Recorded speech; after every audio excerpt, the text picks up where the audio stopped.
Ladies and gentlemen, welcome back to part 2 of my coverage of TSEC Super Final Season 27. TSEC stands for Top Chess Engine Championship, and the 27th Super Final just concluded.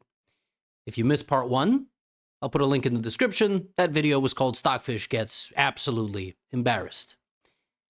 But to be honest, what I did in that video is I cherry-picked. I showed you a couple of cool games between Stockfish and Leela Chess Zero, where Leela got the better of Stockfish, intellectually, let's put it this way. But it was all Stockfish. And the way this works, I've said it before, but I'll say it again if you haven't heard me say it. You take two chess engines, you tell them, hey, Stockfish, play this position from move 9 with white. Hey, Leela, play the same position from move 9 with white against Stockfish. So you let them battle from a certain situation and see which one of them wins that pair. Well, Stockfish won those pairs 21-4. It wasn't particularly close. 21-4 sounds like the basketball record of the Cleveland Cavaliers in the 2024-2025 season. Yeah. And in this video, I'm going to show you 3 games that I really liked, that Stockfish won. I thought they were really impressive. And in general, these videos are really fun because they show you what level the engines are at, and you are 3,000 rating points lower than them, and you have more fun. You do. One day you move your queen to a square, it's just gone. It's gone. You have a lot to learn, and that's what makes chess beautiful. These computers are aliens. And without further ado, I would like to show you these games. By the way, a lot of you have shouted out the Chesley hoodie. These are not out for production yet. I just got one for myself because I really wanted one. Yeah, if enough of you request, you know, we'll make it happen. In the future, also, I will be adding mini courses to Chesley of engine games, and you can actually solve puzzles that, you know, computers have in their games. It's actually very fascinating stuff. And if you haven't tried it yet, you should. I'm going to be proudly talking about it. We will be adding many, many courses. I think it's the best way to learn chess as a beginner and intermediate player. Let's begin. So, one of my favorite games from this match. And one more thing. I'm playing around with different microphone settings every video. So if the sound sounds better today, do let me know. Or if it sounds worse. We have an English. We have a Queen's Gambit declined. But remember, the position is pre-programmed. So in this game, it is a Stonewall Dutch. You will notice that Black is playing a Stonewall Dutch. Now, here's something fascinating. The Stonewall Dutch is a fantastic opening. On Chesley, by the way. Just natural integration. Black wins a lot because Black clamps down the center, puts the active bishop, castles, and launches an attack. You cannot play the Stonewall Dutch at engine level. It's borderline refuted, which is crazy. Now watch. Bishop f4. In the Stonewall, you try to trade off Black's dark squared bishop because all the pawns are on the light squares, which means the light squared bishop is kind of weak. All right, it's kind of a weaker piece. It's not as mobile. So Black says, well, I'm not going to trade. I'm going to play bishop e7. Okay, all makes sense. Now, this is the position the bots had to play on their own from here. And if you check the database of games of humans, Black plays this position all the time. Black is worse, but Black is not losing. Black plays knight e4 or knight h5 chasing the bishop. Yeah. In the next game, I'm going to show you a Sicilian defense, which you also cannot play anymore because of engines. And in the last game of this video, I'm going to show you that Stockfish was the only bot to win with Black in the entire match. One game was won by Black. White won like 50 games. So yeah, it's just a different level of chess. So Leela here plays knight h5, which I already showed you. Knight h5 is just trying to chase down the bishop, right? Now, if the bishop goes to e5, that's stupid because this knight will arrive and try to grab it as well. So knight h5 is a perfectly reasonable move. Now, if you check the database here, a move that is literally, and I mean literally, never been played. Like, this position has been reached in the game Jorge Cori versus Parham Maksudlu. #1 in Peru and #1 in Iran. Like, right? Stockfish here with white plays g3. By the way, I do find it funny. We are looking at a Stockfish game with browser-based Stockfish, which is just like, which is Stockfish from like 3rd grade. G3 is just trying to meet this move, not with this move. It's actually just trying to preemptively bolster the center and give the king a little bit of movement. So G3 is a fascinating move. Leela plays knight d7, just simply developing a piece. And now Stockfish, of course, plays the move that we can all expect, you know, rook c1, or advancing on the queen side, or taking space and pawn storm. No, h4. Okay. I don't know why, what do we teach beginners and intermediate players? Don't push pawns where you've castled. That's stupid. That's where your king is. Why would you do that? Well, think of it like, a Sicilian villa. In 2023, I spent about 2 weeks in Sicily with my family in the summer. Because I'm Italian. No, because we, had a villa, had a nice time together. It was my grandparents' 55th wedding anniversary. So God bless them. And call your grandparents after this video. And if they're not alive, my deepest condolences. But if they are, cherish your loved ones while they're still here. Unless they play the London, in which case, cut them off. No, just kidding. Yeah, back to the Sicilian villa. This is like popping out those windows. The sun comes in, you gotta pop them out, close them, shatter them like that, shutter them like that. The knight just goes back to f6. Actually, this approach by Stockfish is totally fine. And now is where we get real freaky. So we play knight g5. Now this move makes sense in a nutshell. The knight goes back to b8. And now very simply, h6 is going to be the move. So white makes an improving move, black plays h6. And here Stockfish plays rook h1.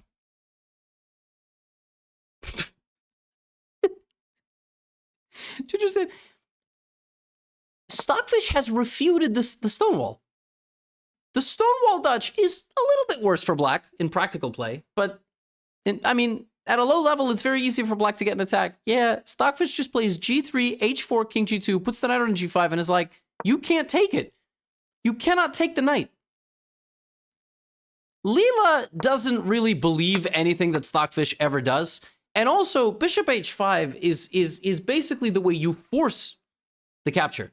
And by the way, this Stockfish on the browser thinks it's equal.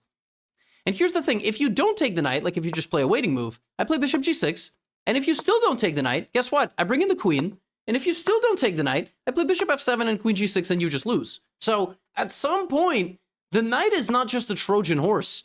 It's not just like, ooh, here's a delivery of a present. No, it's much worse than that. And Leela finally captures and even gets an extra pawn, and for the moment, Stockfish is just down 3 clean points of material. If you count the material, it's 1, 2, 3, 4, 5, 6, 7. 1, 2, 3, 4, 5, 6, 7. Black just has an extra knight. Just a full knight. No questions asked. Just a full knight. Bishop g6, though. And suddenly you begin realizing, oh, it's bad. It's very dangerous. Now, here it very well could be that black has to go bishop h6. And after bishop takes h6, pawn takes h6, rook takes h6, queen here, you have like, I don't know, rook h4, and you cannot take because of this. Black has to go e5. Then you have like bishop h7, king g7, d5. My Stockfish thinks that this is equal, but maybe if you let the computer run for a little while, it actually thinks that this position is winning for white. I don't know. But it's kind of insane. Like that in this position, that Leela chooses the wrong defense because it does have bishop h6 as a possibility, but it chooses to sacrifice its rook and then play bishop h6. And this actually looks pretty solid because if you continue with the queen, I'm going to go queen e7, and I will get my knight in time. And there's a saying, knight on f8, never mate, right? Because there's never mate on h7. Well, guess what? Hey, it's a good thing that Stockfish is a psychopath, because here it sacrifices the rook.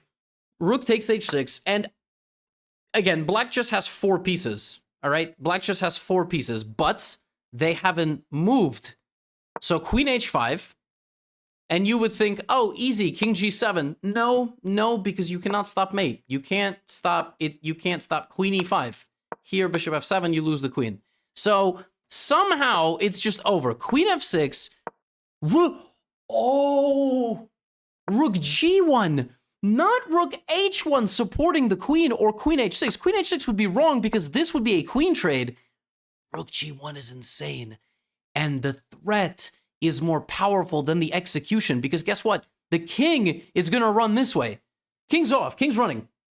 But the rook is going to open up, and rook g1 is such a savage move, because it's just like, there's nothing you can do. Black has unlimited time.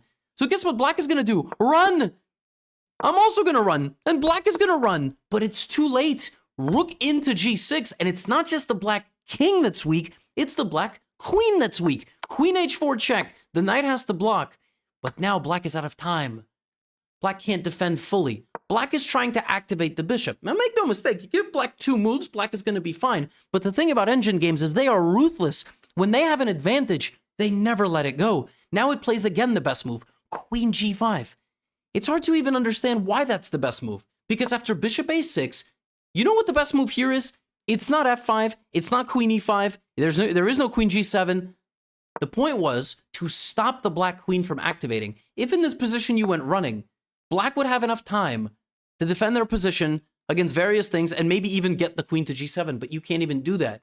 Queen g5, bishop c4, and now f5. Now f5. Now you support the advance of f5. I mean, but still, how are these white pieces going to do any damage? Bishop a6, a3, bro. c5, but now I've arrived. You try to play defense, I bring the bishop back, takes, and this is the move. The knight cannot take, you have to move back. Bishop f7 is, I mean, look at cutting the communication between the pieces. Rook h8, and I've won the rook. Let it be known, Leela, in 37 moves, never moved the rook. 37 moves, that rook sat there on the edge of the board. And on the 37th move, it was taken. And ultimately, after it gets taken, Stockfish just simplifies down, and this is a winning endgame. It's kind of insane, like how easily it wins this endgame too. It just checks, wins a pawn, and 2 pawns up for a... It's not even up 2 pawns, but it's winning because there we go. And ultimately, it wins the game. I mean, it's... How did it... The Stonewall Dutch is literally refuted at engine level. In fact... But again, Leela couldn't beat Stockfish from the Stonewall. And another game where Leela couldn't beat Stockfish is in this opening. And this is the stuff that I find absolutely fascinating. It shows you how much engines have changed chess. So if you're still here, average watch time for these videos is like 12 minutes. So some of you are going to disappear. But you really should stick around for this game because this is crazy. So in this position, modern day, people are just playing a6. They just play a6. This is a Najdorf Sicilian. Then they play, you know, e5. And then this, and then they play bishop e6, knight d7, and this is the Najdorf, one of the most complicated, hyper-complicated openings in chess.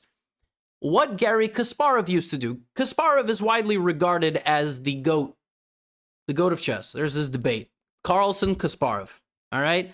And for some people it's Fischer, for some of you it's some other people, but you're wrong. But that's okay, we're all entitled to our opinion. It's, you know, those are the big 3.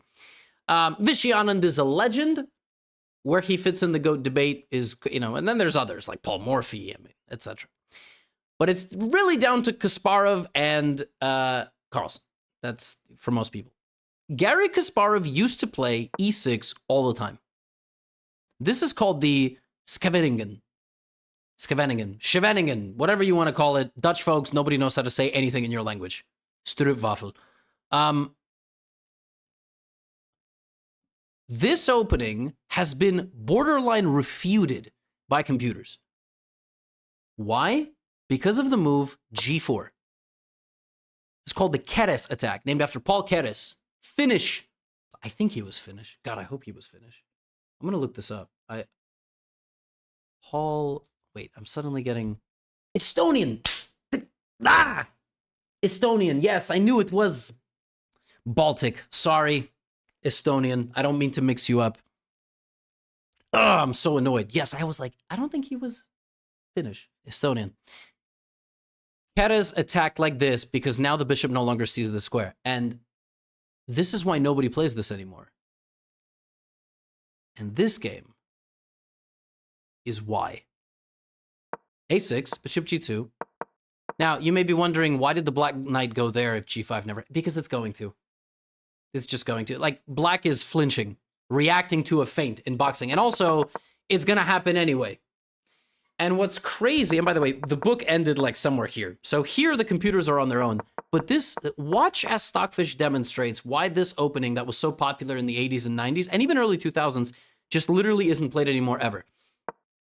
So white does this. So white can just advance all these pawns liberally. Not conservatively or independently or libertarianly. And after bishop e7, queen d2, basically, white is just going to castle, and wherever black's king ends up, the attack for white will be faster, stronger, harder, better, faster, stronger, etc. Knight c6, e5, d5. Now, the checklist to launch a successful attack in chess includes a locked center, because a locked center prevents the easy transfer of material and pieces and pawns across the board to play defense, which is why here Stockfish first removes that knight and transfers that knight backwards, because that knight is either going to go to the center or potentially support this attack and will be out of the way of this. These pawns are not powerful enough, and these pawns are way too powerful. Bishop b7, knight d4, h4. There it is, and now b3. b3 is important because you stabilize against the knight infiltration. So this setup by white is basically the full-on demonstration of why the Kara's attack is so powerful. Because if black plays g6 to stop f5, here comes h5. You are too slow. And now f5 is on the board. Black absolutely cannot castle here because I will play f6. By the way, the game is still miraculously not over. Like, even though I can get in, it's not over. It's only 0.5. But that's too scary, which is why both computers decide to castle the opposite direction. It doesn't matter. Now, watch this. Queen c3, inducing b4, which you cannot capture. The queen goes back, the knight infiltrates. The queen goes back again. This is another planet of chess. What? How can you allow the knight in? How can you allow the knight in and take that pawn with check? Look, it's going to take the pawn. Stockfish. Bishop, knight takes a2. Well, as it turns out, Stockfish is like, yo, there's nothing here, little dude. Queen a5, queen a2 is almost, but queen a5, queen a3 is mate. I go here, and not only is it a defense, it's a counter. You can't play queen a5. You're going to lose the game. I'm going to play rook a1. I mean, the fact that from here, Stockfish allows this is a worse nightmare. I mean, how can you even play chess like this? Yeah, easily, because you're Stockfish. You make your own rules. Queen d2, knight to e4, you take, you plop the knight into the d6 square, and then, the rook is just hanging. And after knight b7, this is pinned to the queen. Black plays bishop d4 check. You slide the king over. The queen is lost. Wait a minute. No, it's not. Bishop e5.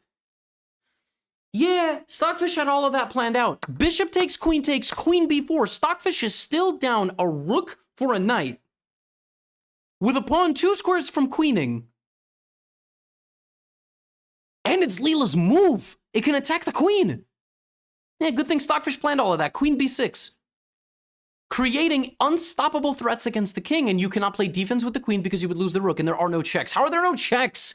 How's that possible? If king a8 is played, knight c5, and there's mate. Say, well, Levy, that's easy. I mean, I don't know. Rook d6 doesn't work.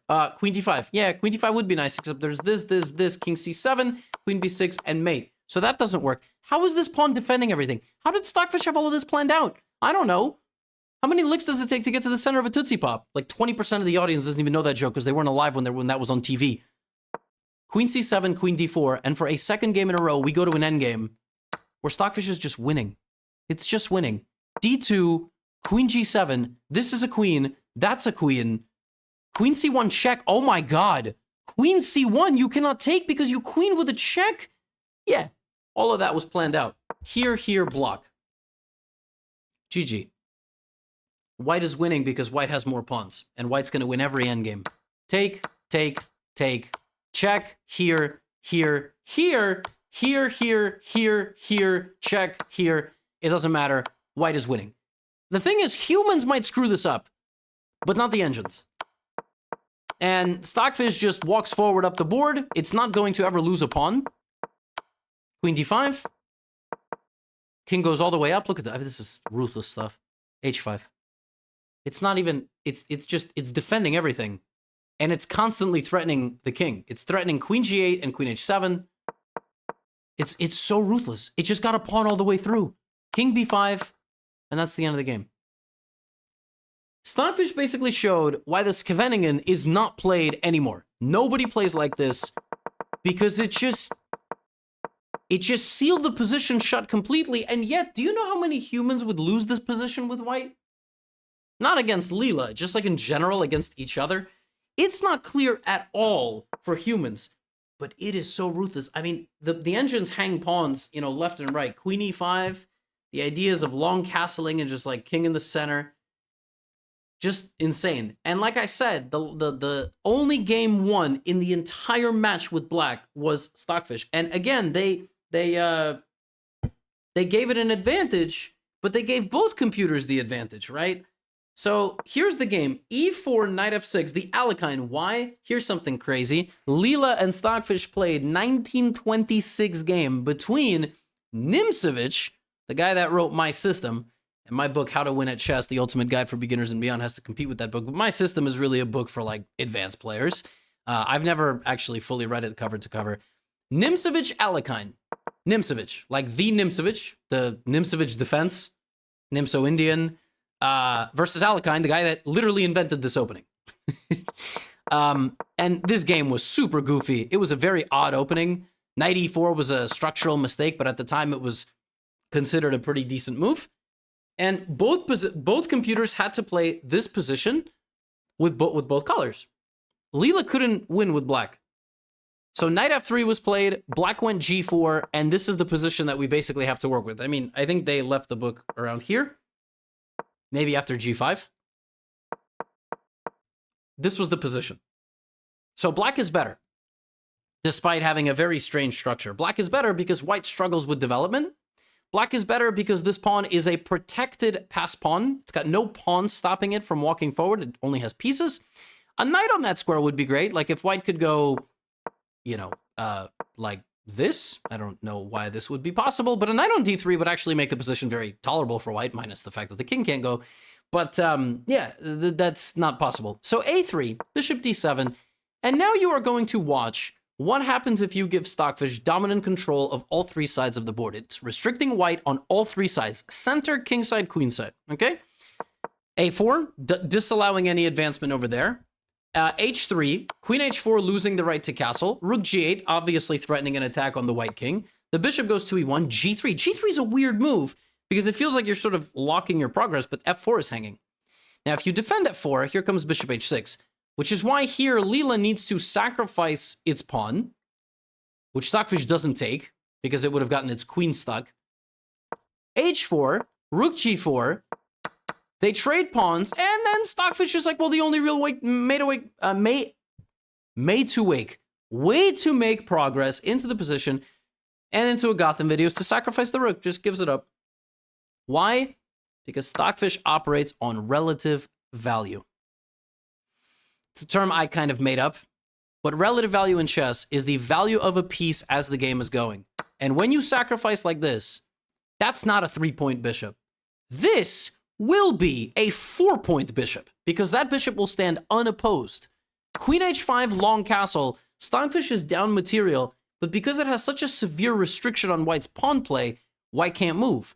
And now the only question is, does Stockfish have enough material in its arsenal to take the next step in the position?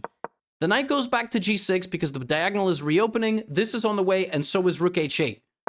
Bishop e7, and now Stockfish plays a move you could not pay money to most humans to play in this position. Down material, it offers, dare I say, forces a trade of queens, and then, not just the trade of queens, it trades the amazing knight for the garbage bishop. And you're like, what? Well, it's going to win the endgame. Just purely, it's just going to win the endgame. The white rooks suck. The protected pass pawn is a huge problem. This is not a 1-point pawn. It's like a 2-point pawn. At a minimum, double. Give it double its value. Knight f3. Bishop back to f6. White has to go e5, or else black is going e5. Here comes e5. But now the light squares are open. b5 is a monster move. Take. Rook f3. You know, trying to create a little bit of counterplay, but now white has to deal with 2 pass pawns. 2 pawns that have no pawns opposing them. Now the king comes forward. And just watching Stockfish win this game with black, with a complete lack of material, but I mean, this is the cherry on the cake. The double rook sack into a tactic to win back one of the rooks. The rook goes back to b1. Check this out. This is even more heinous. Taking this is a draw. The bishops proceed to terrorize the position. Bishop to b4, a3. 2 bishops and 2 pawns are beating rooks. Bishop a4. King b5. Look at this. Have you ever seen two rooks stuck in a corner of the board like this? The king can't even escape. Because the king can't get out, the rooks can't get out. You try, the rook is trying to make a run for it. It's not good enough. It doesn't have enough time. The rook has to stay on the second rank. Look at how absolutely brutalized the position is. And that's it. Bishop a3 check is coming. You have to sacrifice a full rook.